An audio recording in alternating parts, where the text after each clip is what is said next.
nggak beda jauh, betul saja. Bullseye menuju Mars Electric. Sudah ada penghuni shipyard bersamaan dengan juga Boom yang bakalan bergerak ke observatory bersama Aura sepertinya, Pak. Wow, bakal ada Aura yang kontes dengan Boom tentunya di early game, sementara Dranix bakal sendirian di daerah Denpasar ya? Iya, di daerah Clock Tower. Nggak ada Olympus ya, Pak? Nggak ada Olympusnya. Oke, udah langsung firing aja sepertinya sambil melakukan setup posisi, sambil mencari informasi. Tapi dari Straw Hat sendiri tadi udah melakukan firing juga ya. Ya, kita bisa lihat di sini dua tim yang cukup berbeda, di mana kalau Aura itu ketika satu orang di fight, maka 3 orang atau 4 orang sekaligus bakal langsung ngumpul. Sementara Boom di sini udah melakukan setup untuk menculik satu persatu. Bakal efektif buat Boom kalau bisa menumbangkan satu player terlebih dahulu. Oke, 1-2-1 dari arah Boom, sementara 1-3-1 dan ya ternyata Joker bersama dengan The General bakal bertemu. First Rider Bravo sudah kehilangan satu player. Sorry dengan satu handgun berhasil mendapatkan satu. Sosa pun bakal tumbang dari P90 dari Ramax. Berhasil diamankan. 2 player sudah tervonis tak tertolong lagi dari First Raiders Bravo. Wow, first blood berhasil didapatkan oleh DG Eternal yang bermain dengan cukup baik hari ini di pick dengan 2 poin eliminasi. Kehilangan satu orang pun, lu bisa lihat di sini mereka benar-benar agresif sampai mereka cuman punya senjata seadanya, coba mendapatkan 2 orang sekaligus. Betul. Gak ada medkit, gak ada apa-apa, bener-bener regroup cukup bagus dari DG di sana. Oke, dan kembali lagi ke observatory yang memang sedang panas-panasnya, apalagi ada apinya nih di sini. Aura akan bersiap membakar dari Serigala Boom tentunya. Apakah Boom akan terbakar atau Aura yang akan terbakar dengan apinya sendiri?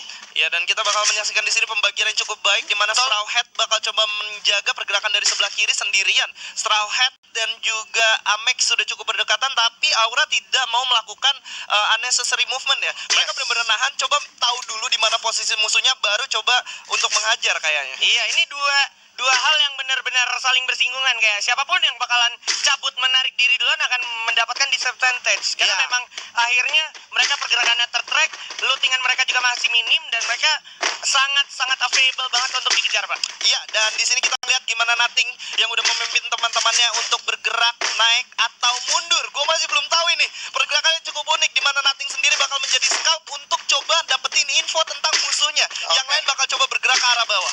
Iya, bisa aja nih, bisa jadi satu langkah distraksi dari Boom Esports, mengingat juga masih ada satu orang yang sedang memastikan dan tidak benar-benar pergi. Tapi saat ini sepertinya nevermind untuk Boom dan juga Aura, karena memang dua-duanya juga sudah tidak ada di posisi yang berdekatan ya. Iya, dua-duanya ada di posisi yang tidak berdekatan. Sementara itu Darkol dan juga Ombak ternyata pelan-pelan udah mulai masuk nih. Oh my god, dan di Sentosa, Pulau Sentosa ada yang punya pulau ya. Iya. Aduh, ada Island of God, Pak. Oh, Sentosa ini bagaikan Bali ya. Iya. Waduh. Punyanya Pulau Dewata ya. Punya Pulau Dewata, bosku. Iya, Rulgut dan kawan-kawan sepertinya melakukan spread out position sambil melakukan fast load. Sementara di belakang kalau kita perhatikan dengan seksama sudah ada tim nomor 4, ya kan, yang saling berdekat. Itu adalah Boss Titan. Yes, Boss Titan udah melakukan pergerakan dari sebelah utara Mars Electric. Pulau Sentosa. Iya, Pulau Sentosa dekat Mars Electric Betul. kan. Di belakang mencoba follow up juga, mencoba mencari lootingan mungkin ataupun musuh, dan dari First Raiders Bravo-nya juga lumayan baik juga. Wow. Nah, itu dia ada Apollo dengan AWM-nya langsung menculik seorang support, yaitu Hans. Iya, di sana Hans harus terjatuh ketika mencoba menaiki high ground ya. Iya, tukang keker dikeker, Pak. Tukang keker di Iya, sayang sekali ya. Di sini dari Island of God, dan sepertinya cukup berani dan juga pede dari Boss Titan setelah berhasil mendapatkan satu. Mereka bakalan cenderung lebih mengamankan daerah sebelah kirinya untuk looting dengan santai, Pak ya. Yep, harusnya di sini mereka nggak memiliki resource yang cukup banyak. That's why mereka nggak mau komit ketika satu orang dari tim IOG udah kehilangan playernya ya. Dan di sini kita bisa lihat bahkan, wah, udah ada fight lagi. Ini dia, ada Father yang udah terdeteksi di arah genteng terlihat oleh Heyu. Ini informasi yang bisa dimanfaatkan oleh Heyu karena para pemain dari Low Breaking sudah bersiap di arah genteng.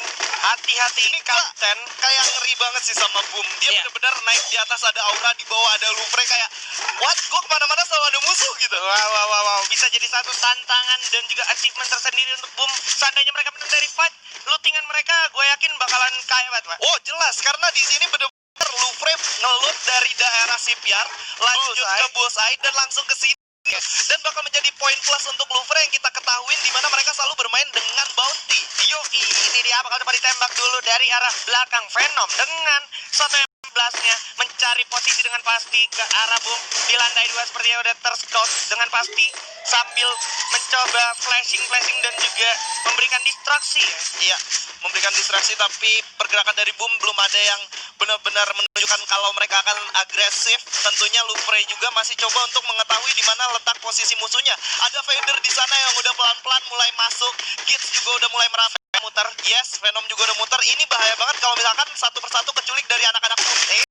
Kenok begitu ya, Badan masih dapat satu, coba langsung di-end begitu saja seorang kali menjadi korban pertama dari Ganas Lovreki mencoba melakukan inisiasi. Nothing bakal coba dijegat oleh Venom di bawah, bersiap aja masih memastikan stepping yang datang ke lantai 2 sepertinya sudah coba didominasi oleh pemain dari Louvre. Bakalan coba dihantui oleh peluru-peluru yang datang dari arah jendela.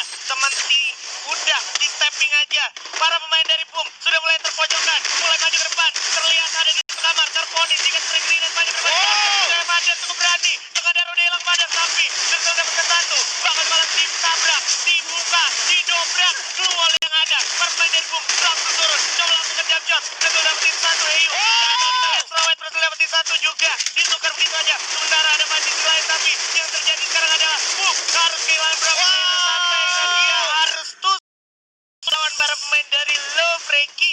Yes, di sini benar-benar Lovreki nggak kehilangan satu orang pun dan berhasil mendapatkan apa yang mereka butuhkan di daerah Great. Yes, at other side ya. Meanwhile di sini ada Lord yang sudah kehilangan satu persatu member playernya dan kalau kita perhatikan Bos sepertinya juga bakal mendapatkan advantage di jam segitu aja. Sekarang Kojak berhasil mengeksekusi member terakhir dari Island of God yaitu Lord. Iya, di sini menambah satu poin penting untuk Bos. Louvre tentunya mendapatkan 4 player resource tambahan tanpa kehilangan satu orang. 4 poin eliminasi setara dengan 8 poin. 8 poin. Yes. Ya kan, ini tinggal ngumpulin satu squad lagi dan 2 kill lagi sama dengan Buya. Wah, ini di early game sih bagus banget sih. Walaupun harus dibayar dengan harga yang mahal, cuman untuk early fight kalau bener-bener berhasil nggak kehilangan satu orang pun itu mahal banget sih harganya. Iya, mahal banget. Emang ini udah match day 7, kita harus tekankan jelang match day terakhir. Di sisi lain kita harus tengok juga ada ternyata teman-teman dari Onyx Ares yang cenderung bermain lebih defensif dan mau main damai, main santai ya. Iya, dan kalau kita lihat di sini sudah mulai tren apa yang dilakukan oleh EVOS bermain di luar, RRQ bermain di luar dengan cukup jauh. Tapi menurut gua orang yang pertama melakukan itu ketika metanya kembali lagi seperti ini itu EVOS sih. EVOS ya. EVOS. Baru mulai ada RRQ yang mulai bergerak sampai akhirnya semuanya mulai coba untuk ngikutin juga ya. Iya, tapi pettingnya nggak salah bisa dibilang masih kurang lebih sama ya kayak Septertin. Legalan itu ada orang-orang yang bisa menganalisa meta gameplay selanjutnya bakalan cenderung kayak gimana. Betul. Sifatnya gitu ya. Dan mereka bisa bilang proklamator meta ya sih. Iya. Tapi kalau kita bicara Master League, kita nggak boleh melupakan juga tim kuda hitam. Kita ada Red Rebellion yang akhirnya bersama dengan Louvre juga, Dranex juga itu membuat seolah-olah tempo permainan tuh di itu wajib banget tinggi gitu ya. Untuk cepat banget ya. At least harus minimal di game atau di zona pertama itu udah harus ada 3 tim yang tereliminasi gak sih? Ini zona berarti balik lagi Pak kalau kayak gini ya? Harusnya ya. Karena kalau kita masih berpaku dengan ini ya, dengan karakteristik zona sebelumnya, dimana tim-tim yang saling berdekatan itu kayak menunjukkan sifat zona ke arah zona selanjutnya. Masih ada danger zone juga yang ada di sekitar situ, so ini masih bakalan jadi hal yang gak terlalu dipusingkan harusnya untuk tim-tim yang udah ada dalam zona, Pak. Benar, harus sebenarnya tinggal santai-santai aja ngelihat next zone di mana dan planning untuk bergerak ke arah mana gitu. Dan kita melihat udah mulai satu persatu bergerak di mana ada Louvre, ada Aura dan juga Onyx yang harus bermain di pinggiran mulai bergerak juga masuk ke dalam ya. Dan lu lihat pergerakan dari Louvre, Vader dan juga Jaira. Mereka graveyard untuk cari kaleng yang tersisa. Betul. Karena memang agak berbahaya juga. Louvre Kings tadi sempat lumayan bersinggungan harusnya sama Aura ya. Jadi memang harus diperhatikan juga. Sementara tadi kalau kita bicara 2 tim yang sempat harus susun itu, Myra terbukti juga tim yang melakukan potensi untuk rush, untuk melakukan pengejaran, pengintaian itu cenderung lebih memiliki advantage untuk mengeksekusi. Betul, ya kan? Ya, untuk yang memiliki tempo cepat, untuk memiliki decision yang benar-benar fast, itu benar-benar penting penting banget ketika lu ngadepin early fight. Dan di lain sisi di sini kita ngelihat gimana saudara e-sport yang udah nge-spot ada orang di bawahnya. Bakal bahaya banget buat Dranix kalau sekiranya satu persatu dari tim SES bisa masuk ke dalam pertahanan mereka. Oke, terbagi dua posisi sekarang, 2 lawan 2. Dan juga dari SES juga nggak boleh terlalu lama-lama karena memang bisa jadi mimpi buruk juga untuk mereka karena next zone-nya udah terlihat juga ada green zone juga. Betul. Ya kan? Itu gue yakin bukan tim dari SES doang yang punya, ya kan? Bisa aja tim lain bakalan gerak melewati tempat SES berada sekarang, Pak. Iya, dan SES punya satu bekal yang cukup penting di situ. Mereka taruh mobil, setidaknya 2 dari mereka ketika zona berjalan bisa coba untuk secure lebih dalam lagi. Betul. Iya, dan di lain sisi juga ada tim First Rider yang udah defense di daerah bawah. Sementara itu, Ya. oke, Oke, di sini ada Onyx Olympus, ya kan? Yes. Jar, Ergan, dan juga teman-teman dari Onyx Olympus mencoba spread out posisi yang mana sebenarnya posisinya cukup open field dan sudah terdeteksi juga dari Jars-nya. Wow. ya ini bahaya banget untuk Ojak kalau dia sampai ke pick off karena dia sendirian ya. Yes. Sementara pembagian Onyx di sini cukup pede menurut gua. pede. Ya, dimana mereka benar-benar ngebagi visionnya 2-1-1, Onyx Yes. di sebelah kanan dan Wizard di sebelah kiri untuk memantau tim yang bermain dari belakang zona. Iya, ini bisa dibilang satu setup yang cukup menjanjikan untuk Onyx sendiri, tapi tidak terlalu menjanjikan karena Kojak juga sekarang udah terdeteksi atau terfonis posisinya, Pak ya. Gila, Kojak tadi cuma nongol dikit lalu dam. Nah, ini Hampir aja terkena down ya. Ini kaptennya gitu kan, Paman Wiza. Sudah memang tajam banget instingnya. Dia Betul. sadar kalau di atas nggak mungkin kosong begitu saja ya. Oke, udah kelihatan lagi kalau mereka bergerak. Ada mobil juga yang udah dipakai di sini. Oh, udah ada AWM tapi nggak diambil oleh Ergan. Lebih memilih menggunakan Satu firing lagi datang sepertinya dari arah bos dari Kojak sepertinya, dan juga Tayo bersamaan dengan Jars mulai cenderung melakukan pergerakan mendekat, regrouping, dan di sisi lain ada Lufre yang akan bertemu dengan Aero dari Alcyon dan juga Beng. Di sisi lain masih ada firing dan juga kamera ke arah Onyx bersama dengan bos. Yes, ada Aero yang bakal bertemu dengan Lufre, di mana Lufre sendiri ada di lower ground tapi cukup efektif di sini menurut gua, masih bisa memanfaatkan ya. Yes, bakal coba diterusin sepertinya. Firing pun terjadi. Perang pun tak terhindarkan lagi. Bakalan coba diadu. AWM dari kawan-kawan Lofre bersama dengan Aero. Sudah dipasang dulu oleh pertahanan di samping. Padahal sudah dapetin satu. 14. Ini dia berhasil mencari kaki-kaki milik Romo. Masih bisa dipasang dulu oleh Aljon terdeteksi. Posisi di sebelah kanan. Back berhasil dapetin J. Bakal coba langsung diajar begitu aja. Ya, bakalan berbahaya banget di double barrel pun dari tangan, tapi digulung dulu medical kitnya untuk memastikan poin pertama. Father udah jatuh. Git sudah dapetin Bang. Bakal coba langsung dibagi begitu aja. Airwalk tanpa takut-takutnya maju ke depan ke arah Git, tapi yang terjadi di belakang masih ada Farmain dari Lofre. Masih ada Black tersisa bersama Jan. Bakal coba ngadu ke arah Kapten J. Sana Kapten J sudah cukup sekarang. Dan benar-benar ciptakan Venom. Bakal maju ke depan. Yang terjadi adalah ini Lofre Kings boss. Ini Lawan Lofre Kings. King of King. Gue sampai gak bisa ngomong karena lu bisa lihat Lufre gimana Iya. efektifnya mereka main di lower ground. Betul. Ini bener-bener king of low ground. Yes. Lufre bener-bener manfaatin semua titik kecil yang dimanfaatkan oleh mereka ketika air. Yes, contohnya ada kaki yang ditembak sampai akhirnya terkena down. Dan ini kayak membantah dari stigma high ground selalu menang. Betul. Akhirnya kali ini Lufre membuktikan kalau tidak selamanya high ground itu bisa menang. Iya. Yo, ini luar biasa banget. Sementara udah ada kawan-kawan dari Sports Deadly, Amek, dan juga Gans bersama dengan Piu mulai cenderung terpojokkan posisinya. Ya. Mau turun pun kalau boleh gue bilang lumayan sulit posisinya, Pak. Oke, dan sisi ada First Riders juga yang udah sedikit kesulitan karena Ares kayaknya udah mendeteksi ada mereka.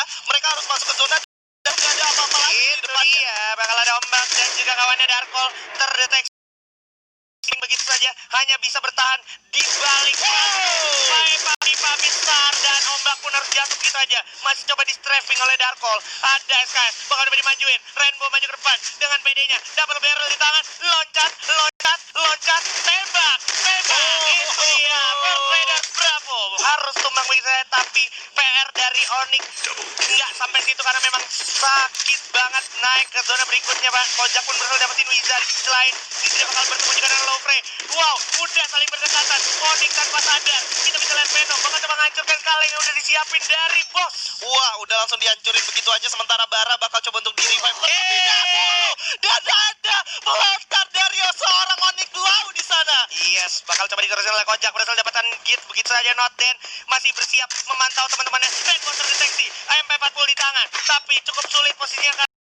Sudah ada Aura, sudah ada Dranix, dan sudah ada tim lain di arah bawah. So, Yamil dan juga Noten harus regroup ke arah atas mencari posisi amannya, Pak. Iya, dan Mang harus dieliminasi begitu aja dengan kekejaman dari seorang Oniklaw menggunakan M79-nya di sana. Oke, ada Rainbow di depan, ada respon yang cukup baik di sini oleh seorang Yamil. Iya, Rainbow masih dengan double barrel, tapi sepertinya tidak cukup baik karena memang masih bisa di trapping oleh Yamil. Yamil masih bisa mendapatkan satu, tapi tidak sempat ter-end begitu ya. Apollo pun di sisi lain berhasil dapat Tayo. Coba langsung di-end begitu aja. Bermain dari Onyx. Di sisi lain ada juga Devil yang memakan korban dengan Kuantara. Gap terus dapat satu. Amik berhasil kenokin seorang Razor, dan Amik ditukar begitu ya oleh Mau dengan double barrelnya. Deadly, harapan bunda, harapan terakhir dari Aura Esports Lapuka. Merevive teman-temannya. Masih ada keluar. Revive dulu, bos. Revive dulu. Udah nggak bisa ngapa-ngapain lagi di sini. Sudah terkepung posisi dari Aura Esports itu sendiri, Pak. Iya, dan Kruger bakal coba untuk tarik mundur dulu menggunakan mobil yang dia milikin. Coba ngambil satu posisi yang sekiranya aman buat dia ya. Yap, bakal coba terlihat 7 tim tersisa, 18 yang hidup bakalan tersisa. Masih ada Yamil hidup, Raven, ada juga Jay yang udah jatuh begitu saja. 17 orang tersisa. Ada Amek yang harus terkenok dan begitu aja. Git juga masuk ke dalam zona. Raven harus dijatuhkan, Raven harus diambil, dan Aura ternyata harus puas di posisi 7 karena Deadly-nya pun sudah tereliminasi. Iya, dan di sini Yamil dan juga Nathan berhasil mendapatkan satu posisi yang cukup aman dan cukup dekat untuk masuk ke zona selanjutnya. 14 orang yang tersisa, ternyata masih ada 6 tim yang alive. Oh my god. Masih terbagi dengan cukup rata, di mana Lau dengan 14 yang berhasil makan korban lagi. Korban selanjutnya Cupai ternyata yang jatuh sendirian, bakal terending yang siap sedia menolong kawannya. Iya, dan pergerakan juga udah harus dimulai karena Zola juga sudah mulai bergerak cukup dekat di sini. Zona 4 lawan 4 Onyx versus juga Boss Titan di sini. Wow. Zona pun udah mulai jalan, bakal menjadi showtime, bakalan bertemu dengan Onyx juga di sisi lain. Absol berhasil dapetin satu, Git di sana harus dihabiskan begitu aja. Beda bakal coba langsung dijam-jam, dan Love Ranking kan posisi ke-6 dengan full point gila. DG Eternal, 6 kill berhasil diamankan. Rama dengan double barrel ya, berhasil dapetin satu, tapi Ziggy berhasil dapetin diambil begitu aja. Maju ke zona terakhir, ternyata DG 2 orang tersisa tapi berhasil dapetin zona. Di mana depan udah ada permain dari Onyx. Kocak masih ada di balik batu, melihat mendeteksi permain dari DG Eternal yang harus posisi keempat. Dan kalau kita perhatikan juga Cupai berhasil masuk, tapi menyisakan Kocak bersama dengan Apollo. Dengan Apollo, dengan away play-nya langsung mencari korban selanjutnya di arah Onyx setelah berhasil mendapatkan satu. Ziggy-nya di sana. Iya, dan sementara itu dari belakang ada Nathan di sana. 2 poin eliminasi, sementara Boss Titan 2 orang di sini. Kocak bakal Satu coba lagi. menjaga stand the ground di sana. Stand the ground, sedikit lagi Noten sudah terponis posisinya. Kojak dan juga Apollo dengan away play-nya sudah cukup bingung. Apakah bakal terotplay karena sudah ada satu crossbow wave di tangan. Sayang banget, bakalan coba langsung dirasarkan. Kojak dengan satu break green-nya coba dilampiaskan langsung ke depan, dan Noten have no choice, harus naik kaleng, terbakar, terponis di luar zona. Noten cabut, dan ini adalah buyah untuk Boss Titan di game pertama. Yes, congratulations for Boss Titan berhasil mendapatkan satu buaya di game pertamanya. Map Bermuda di sana. Tapi kita harus acungin pergerakan dari anak-anak